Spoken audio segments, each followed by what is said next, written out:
Oh god. Oh god, it's happening. It's happening! I've been going through something. Be afraid. What is a bitch in a miniskirt? A man in his feelings with bitter nerve. What is a woman that really hurt? A demon, you better off killing her. So, has it been worth the 5-year wait since Damn? Is Kendrick still the GOAT? Well, I recorded this camera bit the day before it came out, so maybe? How do I approach this? Let's start with the good. We don't have to check far into Mr. Morale for a goodie. United in Grief being a beefy opener that holds no punches in both laying out the album's manifesto and unleashing a chaotic drum break. There are plenty of highlights that I could bring up. There's Father Time that plays into the album's ugly but fragile and revealing therapy concept super well. Crown's acceptance of the futility of being everyone's cup of tea, or the encompassing, engaging and effective saviour. But if I had to choose a standout, it would have to be Mother I Sober. It's the moment where generations and centuries of trauma Kendrick has heard or witnessed firsthand are aired out, examined and exhausted. You had always been Kendrick's most confrontational and depressing song, but Mother I Sober operates at a level I thought was previously unattainable. Those closing lines may just be the most cathartic thing Kendrick has ever put out. But now we get to the bad, not something often discussed when it comes to a Kendrick record. I won't nitpick specific lyrics, but I will say that I found a fair few creative decisions on here questionable, the biggest one being, why give Kodak Black, with everything he's done, even a sliver of time on this album, an inclusion ignorant of one of the album's themes of abuse. It rubbed me the wrong way when Kanye did it on Donda, and it's no different here. We also have to address the elephant in the room, which is Auntie's Diaries. I wouldn't say this is bad, more so messy. And look, I implore you to seek out what chance people make of this song.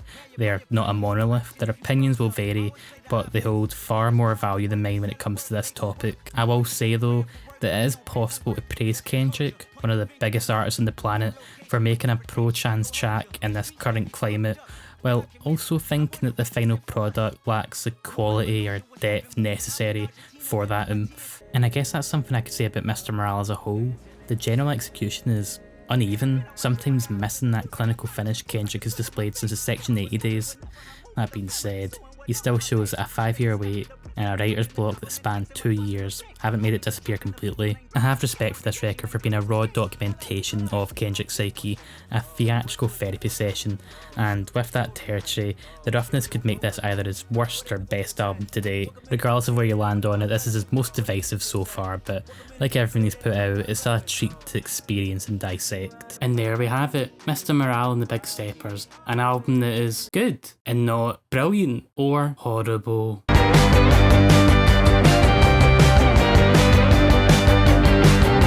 There are a lot of things I don't like about the wet leg discourse. I don't like how the industry plant term is thrown about, one that, funnily enough, only seems to get used when discussing female acts. I wonder why.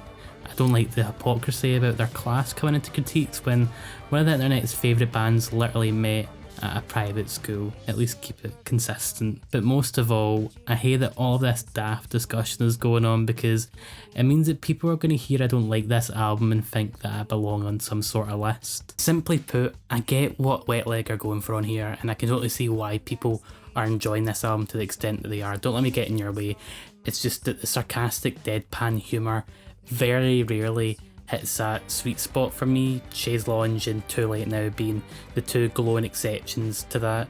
I'm afraid I'm not team Wet Leg, more damp knee.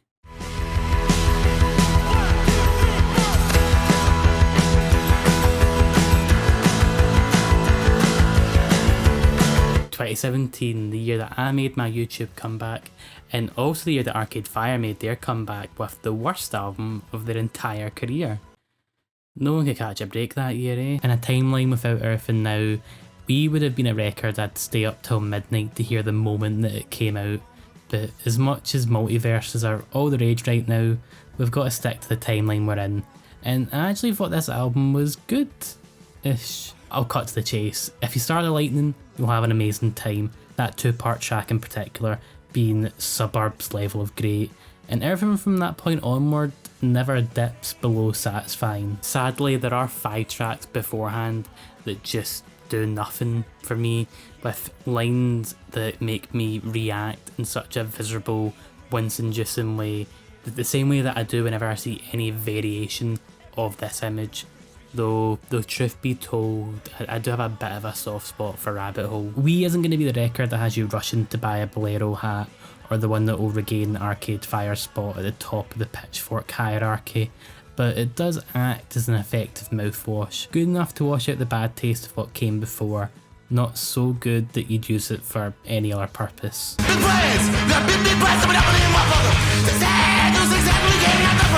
From the moment I heard Jumper Get Jumped, the lead single for Soul Glow's debut album, I just knew they were going to be a special act. Frontman and vocalist Pierce Jordan speaks of the speed necessary for Soul Glow and all their instruments to take flight, a new carbon neutral mode of transport that makes a dangerous combination considering the various truth bombs dropped throughout. If you're politically inclined in any way, you may find it easy to nitpick or take issue with certain stances, but to do so would be a fool's errand, a search for tartan paint.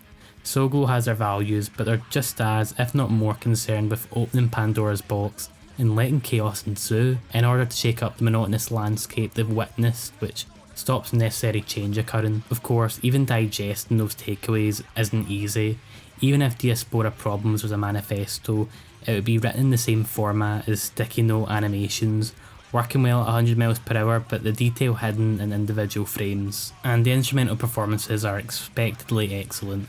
If it was canon the Doom reboots that Doom guy listened to Bad Brains, then it would probably sound a little something like this. The passion, the intensity, and the overall franticness have culminated in an album that has cemented itself as one of my favourites of the year so far.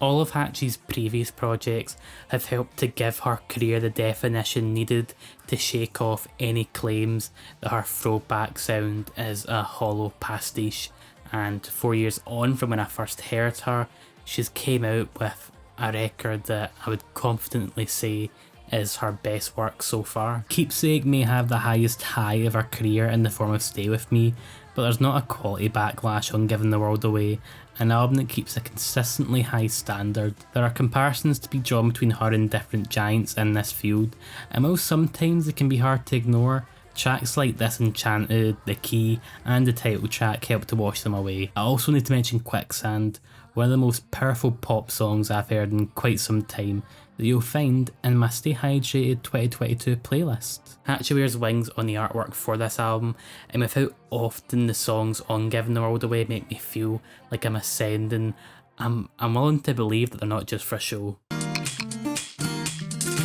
I heard your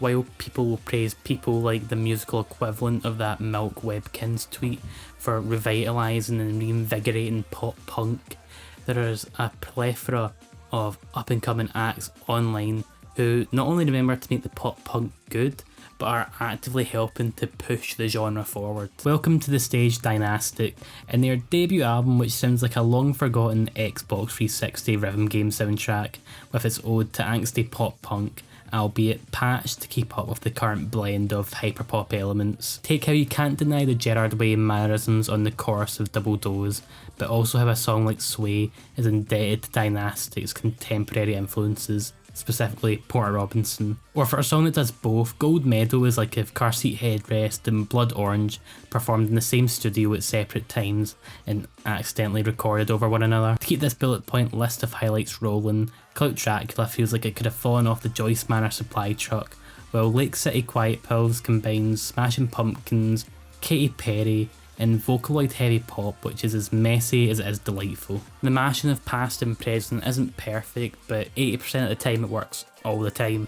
If you're a fan of Delete Zeke or Underscore's weird blend of pop and rock, then this has you written all over it. Literally.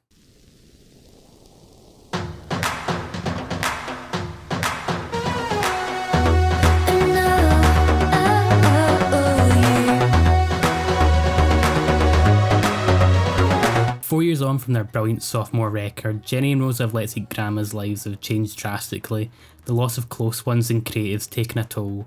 And while grief is a core part of Two Ribbons, I love the dynamicness to both the production and, most importantly, the lyrics. It's not as if it would be a knock against this album if it chose to dwell on it, but it instead chooses to focus on Jenny and Rose's relationship with one another and others, and it all helps to create some moments that are just truly beautiful. Whether it's a bubbling uncharted romance on Hall of Mirrors, or Insect Loop's morose but strangely lovely promise of the duo wanting to be together in this life and the next, there's a heart to Two Ribbons that makes it pretty irresistible. Of course, part of what made I'm All Ears so compelling in the first place was how it sounded, and in this department, Two Ribbons does not disappoint. Happy New Year is a triumphant opener, a song all about holding on to all the good that's happened, letting go of what went wrong, and moving on to a new slate all the better, which is pushed by the sheer dance pop power Let's Eat Grandma possess, the firework display of victory march that's rightfully earned.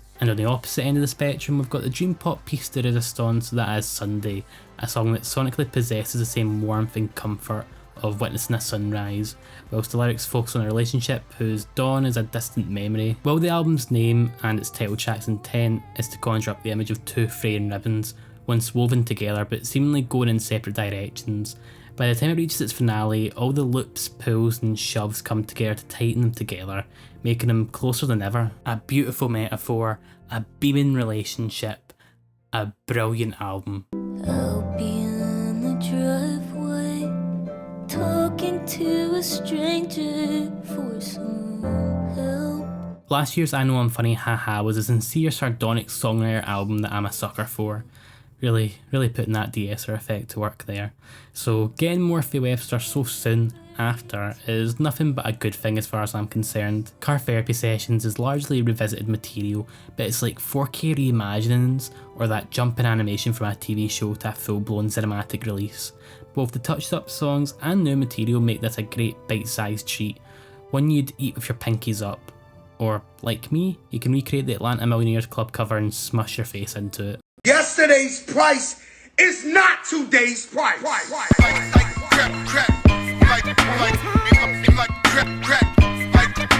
And here we have the Sisyphus of rap, the band who go on about pushing rock to the summit for all of eternity. There's not much I feel like I can say about It's Almost Dry that I didn't say about his last album. It's confident, comedic, and home to some of the most dazzling bits of production you'll hear, hip hop and beyond. It's a solid album, but I do think Pusha worked better when there was little to no breathing space like on Daytona. The 20-minute runtime of that release meaning the chances of subject matter growing monotonous were capped, something that does get removed on It's Almost Dry. Still, having Pharrell and Kanye pass producer hot potato around, hoping to one-up each other, is an added layer of entertainment that may end up making the extra padding a necessary evil.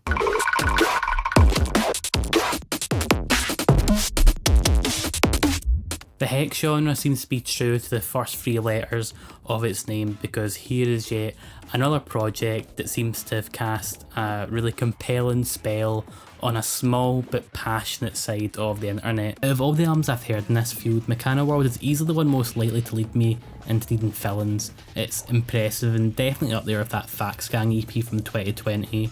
Where that project was like the Mass Effect equivalent of a Walkman that had been stepped and bit crushed to high heaven, Mechanoworld.xyz feels like a crash course into Hexed. If any album this year could be titled as Terminally Online, Mechanoworld would not only win it, but it would put its hand up and nominate itself. I mean, I know it was only a matter of time before I heard a song that both slaps and uses the Smosh Shut Up jingle.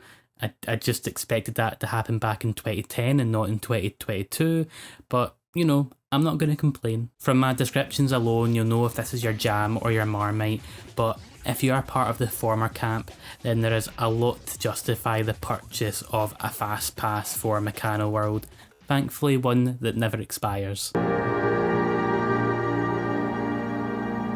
Funny girl. If Farja Misty albums fit into one of two camps, the grand conceptual piece and the more compact by comparison introspective approach, then Chloe the Next 20th Century would definitely fit into the former camp. Well, that shouldn't bode well for it, considering my favourite records of his are I Love You Honey Bear and God's Favourite Customer that fit into the latter camp. FGM's latest is the most fun I've had unravelling out of anything from his discography. The storylines and characters aren't uber complex, but on tracks like Q4, They're 100% satisfying, like Wes Anderson vignettes rather than a novella, and the Hollywood jazzy approach both ties in superbly to the laid out setting and sounds beautiful. Chloe in the Next 20th Century isn't as immediately pleasing or full of the mannerisms that pulled me into FGM's work, but after a 4-year break and lofty expectations, I can't say that no effort was put into his 5th album. I wouldn't call it great, but I am looking forward to future revisits, which I think is a good thumbs up from me. So if you've sworn off FGM from your diet, then have a cheat day, try it out.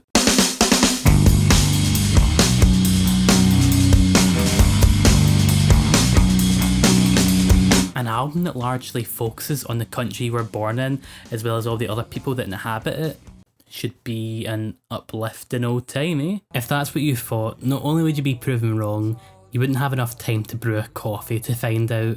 The opener puts Irish identity at the forefront, a gloomy opener for Fontaine DC's third LP that sets out and succeeds to create a mood that I can only describe as unfair.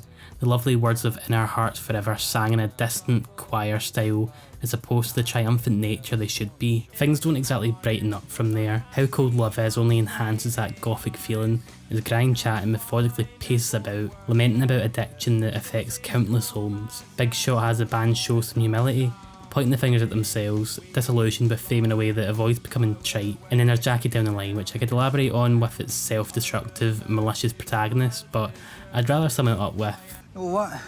See today, I feel like being a right bad bastard. all of this comes to a head with I Love You, which isn't so much a love letter, rather a complicated document of all the band's feelings, good and bad, that's been jotted down onto a scrap of paper that's been chucked into a drawer long forgotten. It's an emotional dog's dinner, but it's also cathartic and glorious, which is a great way to summarise this 2022 music highlight as a whole.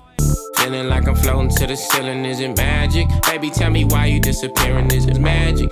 In the same way that Danny Brown sought out to break the allure of the drinking and drugs party lifestyle on Atrocity Exhibition, so too is Vince Staples, ensuring that the trials and tribulations of the gang lifestyle are as appealing as an ice cold shower in the middle of winter. Last year's self-title was figuratively and literally an up-close and personal examination of Vince's psyche, and this new companion piece keeps the same perspective but changes the lens. More tracks, a longer runtime, guest features.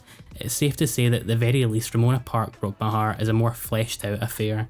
For example, we have When Sparks Fly, which will not only be used in my Rappers That May Be Swifties Medium post, but it also sounds like Vince was challenged to make a Take Care type song and passed with flying colours. That being said, I do find myself longing for the minimal style of his last album from time to time, which is probably escalated by some messy hook work here and there, but that album and Ramona Park are two sides of the same coin, so no matter what side it lands on, you're destined to get an uncomfortable but worthwhile journey through Northtown.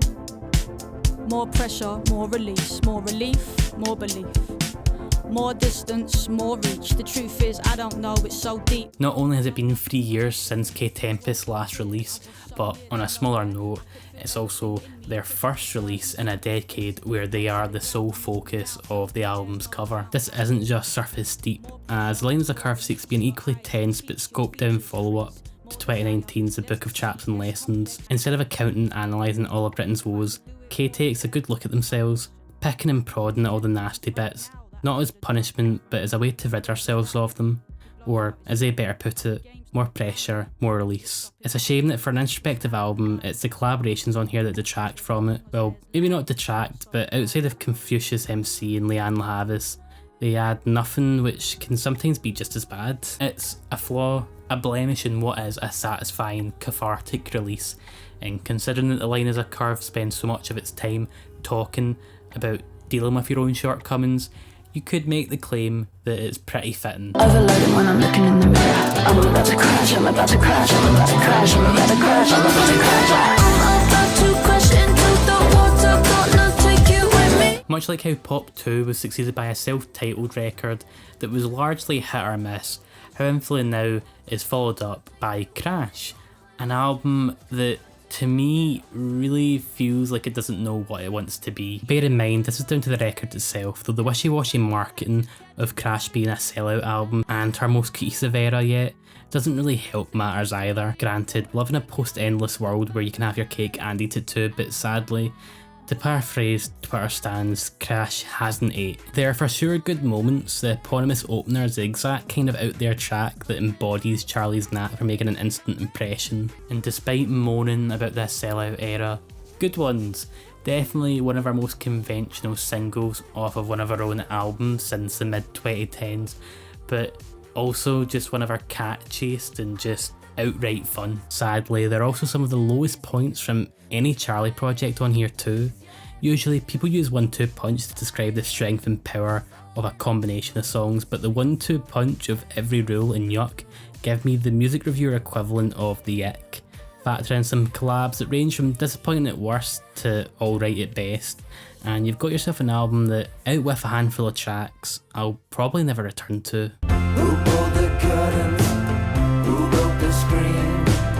Who told my brother that his kids are gonna die from this vaccine? Had this album been the first 6 songs, it would have been an easy task for me to sit here and say to you, Alex Cameron has made his best work in half a decade, albeit rather scrappily. Cuts like Best Life and Sarah Joe especially, they accomplish that razor-thin satire tightrope walk without falling into the sanctimonious, unfunny depths below. Unfortunately, the closing 3-track run, more specifically this loathsome dung-eater of a song, means I can only muster up some bittersweet praise for Oxy Music. Not as bad as its ratings would lead you to believe, but not surpassing them astonishingly either.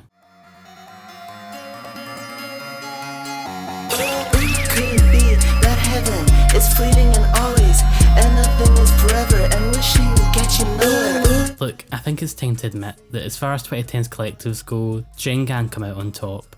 They're more out there, consistent, and exciting than Peak Odd Future or Brockhampton, and their fans just as annoying. Crash serves to embolden that claim, a 9-track LP that sees the Tony and Adriana of the Drain Gang group at their most experimental, which is saying a lot seeing as this duo just put a hyperpop banger named after a Bloodborne boss. The fact that the multi-phase 8-minute opus 5-star crest doesn't fall flat on its face is enough to put this album alongside the group's best. It's sicko mode for people who jailbreak their DS's. Taking that into consideration alongside other beautiful standouts like White Meadow, Flag is Raised, and the iconic Girls Just Want to Have Fun, Crest serves to strengthen Drain Gang's chokehold on me. Also, this has nothing to do with this album, but just the other month there I was at a Blade and Echo 2K concert and I saw someone wearing a full 3-piece suit. Do just interpret that information however you want. We were married on a rainy day. Isn't that how the song goes? I love it when artists get a little bit self-indulgent, put the spotlights on themselves and just dig deep.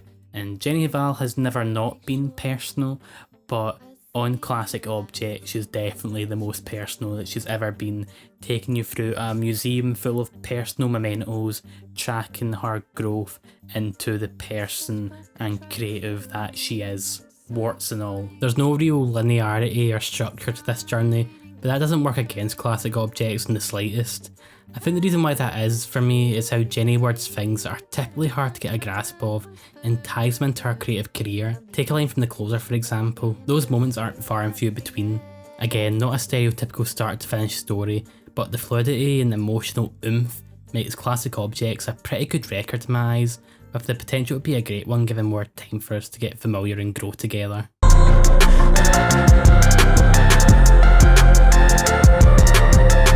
While Young Lean could have just sat back and collected that ginseng strip revenue thanks to its recent TikTok virality, he's instead to continue with taking his sound to new levels, taking down different paths, and that has resulted in Stardust, a project that is one of, if not the most out there thing that he's ever done. Right off the bat, Bliss. Easily one of my favourite openers of the year, an FK Twigs starring post-punk inspired track that samples Soviet synth pop while weaving a romantic core alongside Lean's trademark cheesy lines. It sets the stage marvellously, and from there on, Stardust isn't an easy one to map out. Whether it's a groany cloud rap banger with Trip, a sensual future garage number in the form of Lips that walks the thin line of Sincere and Winston Juicin, or Summertime Blood, which is basically oldie for a new generation. And yes, Blade's enunciation and Nevertheless alone is the equivalent of Frank's verse. It doesn't all land ideally. Stars to the Rainbow feels like a bit of a boneless trip despite some lovely dazzling touches, and Paradise Lost is a bit vacant of some necessary details to pull me in, but having dropped Stars in 2020 and now this, Young Lean is as exciting as he was in his Yoshi City heyday.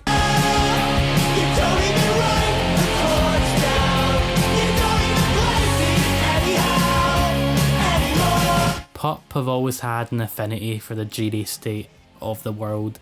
They literally had an album called Morbid Stuff, but that was back in 2019. Things have changed, and Pop both have and haven't. Staying is a passionate punk singing that is so good that it nearly ruined lead singer Stephen Babcock's vocals, before subsequently leading to one of the finest rock records of the decade. Entering the Stage Right is some more theatrics, an established concept, piano solo, and robotics fill and orchestra are introduced in the very first track. It's definitely new for them, but it's hard for me to say if it elevates or worked to a whole new level.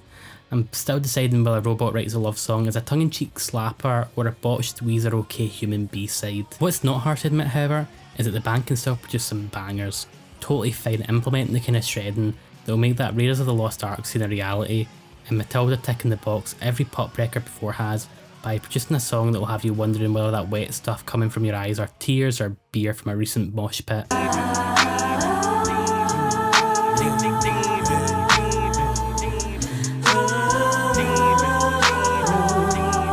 I wouldn't say Denzel is more confident on Melt My Eyes, See Your Future. It is Denzel Curry after all, he's not exactly timid, but it's absolutely more self-assured. Ironically enough, because Denzel is happy to practice some humility, understanding what he and others have done wrong, with both scrambled eyes looking to a better future. Sure, some of the lyrics come across in a way that just kind of scream capitalism exists. That shit sucks. But even when those kind of like trite topics are approached, there is some creativity exercised that honestly just makes me smile. The same can be said about the production, which is happy to be more graceful and patient, like with Walking, which unravels and trails off, only to come back with the necessary oomph. And it can also be just as playful as it is on X-Wing with those delightful keys. Melt My Eyes doesn't inherently feel like a Denzel album.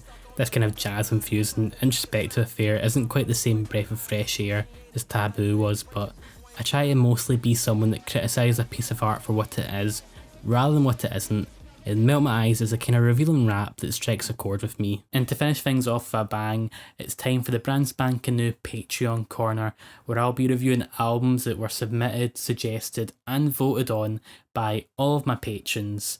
And I guess a good place to start would be the album that received the most votes by all of my patrons, which was... I bet you do!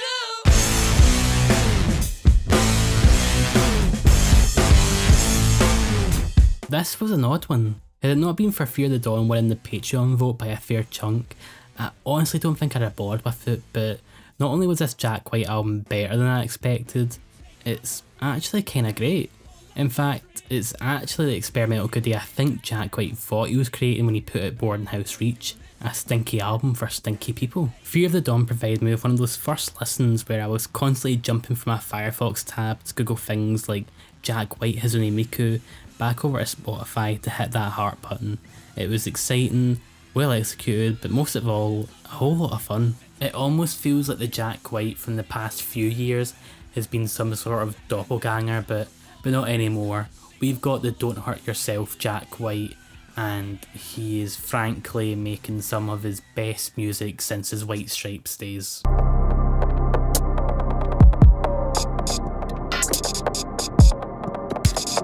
It's just my luck that an album that is primed for the lousy March weather that Scotland has for the first third of the year just so happened to came out as soon as we were getting some tap-saff hot weather. But if I'm ever needing any cooling down, at least I know that I've got Lorraine James's side project to do just that. That cold demeanour isn't shallow and goes beyond the admittedly gorgeous cover art. 0 Degrees is as icy as you'd expect.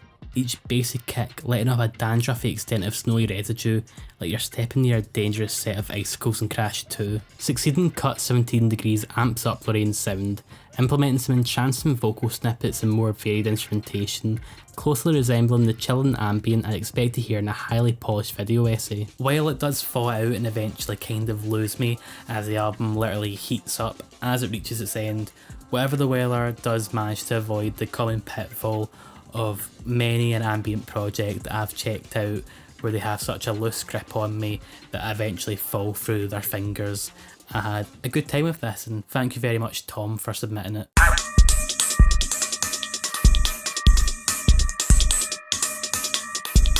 And now on to another ambient project, this time by Herco West, who I've no real familiarity with, though from the interviews I've read, I definitely have respect for, especially when it comes to how he views his own music and the commercialisation of ambient, something to be put on top to manage your work and not the art form that it 100% is. Having listened to this while trying to do my daily copywriting job, I will say that Plonk definitely succeeds in circumventing the ongoing commodification of ambient music.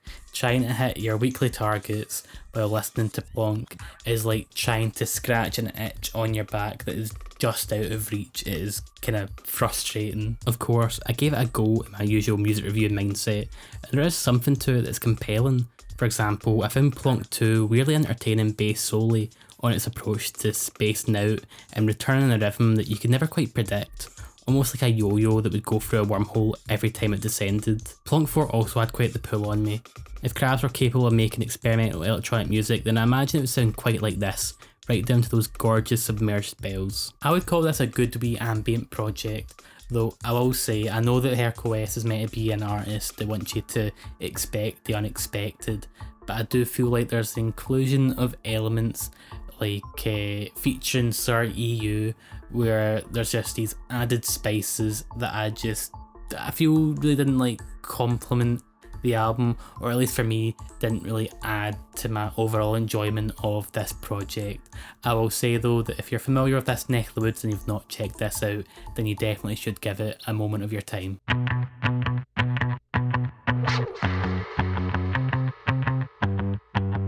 It makes no sense not the third or the fourth time Dan Bihar croons on the penultimate track of the latest Destroyer album, which I feel is a pretty fitting summary of it as a whole. Oftentimes cryptic and hard to decipher in the lyrical department, most songs on here making much sense to me as Simlish. The ambiguous reaching its peak on a title track, which sounds like Pikmin having a go at Sophistopop, yet the inanity which slowly unravels listen after listen is one of the album's strong suits, that and the production. The fact it can sound this lush yet all have been recorded remotely is an achievement and a half, helping what should be a messy album defy the odds. Maybe not a sleeper hit considering that Destroyer are doing pretty well commercially and critically, but definitely one that I would have slept on had it not been for my wonderful patrons.